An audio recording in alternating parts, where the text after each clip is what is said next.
God spoke to Moses with a burning bush. He spoke to Abraham, I don't know, as a voice in his head.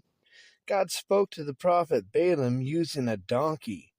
God spoke to Joseph and Pharaoh through dreams to preserve his chosen people, Israel. God has spoken to his chosen people and the whole world through prophets and apostles who have both spoken and written his very words as a testimony of his mighty power, an everlasting memorial.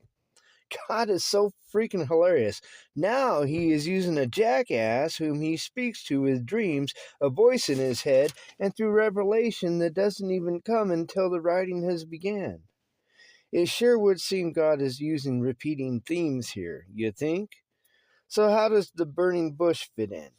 Let me start by saying to my Jewish family that I have no idea about various rabbinical teachings that are accepted in Judaism, and to my Christian family that, well, critical thinking was martyred out of the church beginning at the conclusion of the Nicene Councils, the beginning of apostasy.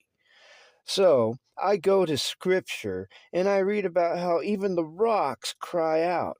Am I to understand this to mean that the rock then becomes something more than a rock?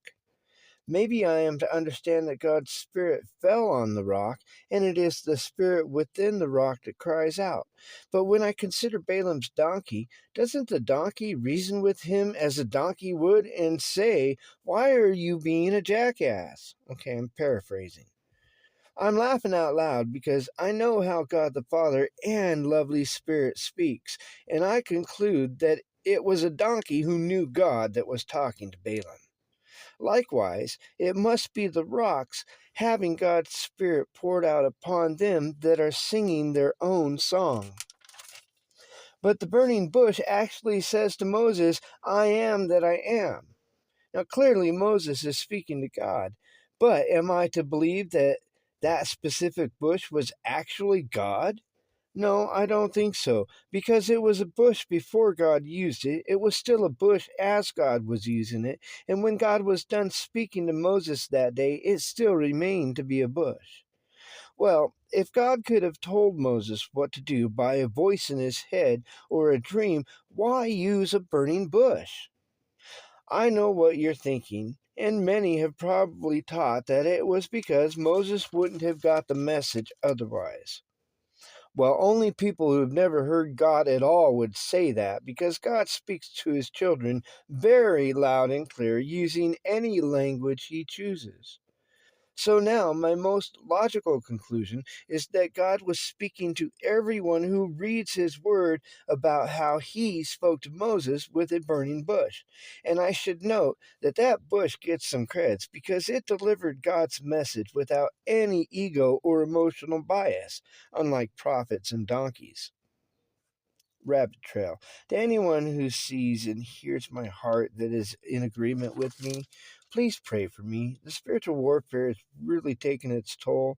I've had to take several breaks while trying to write these last few pages. Lately, I've been feeling a little like when Moses needed help holding up his arms during a battle. And thank you in advance. So, where was I? Oh, yeah, talking jackasses. Ask me anything. Consider me as a magic cue ball. You might get a prayerfully considered response, maybe a scriptural reference. I might say something completely unrelated to your question that makes you think, laugh, cry, or even hate me. But whatever my response might be, I promise I will speak from my heart truthfully. Consider this as for entertainment purposes only, even though my love is real.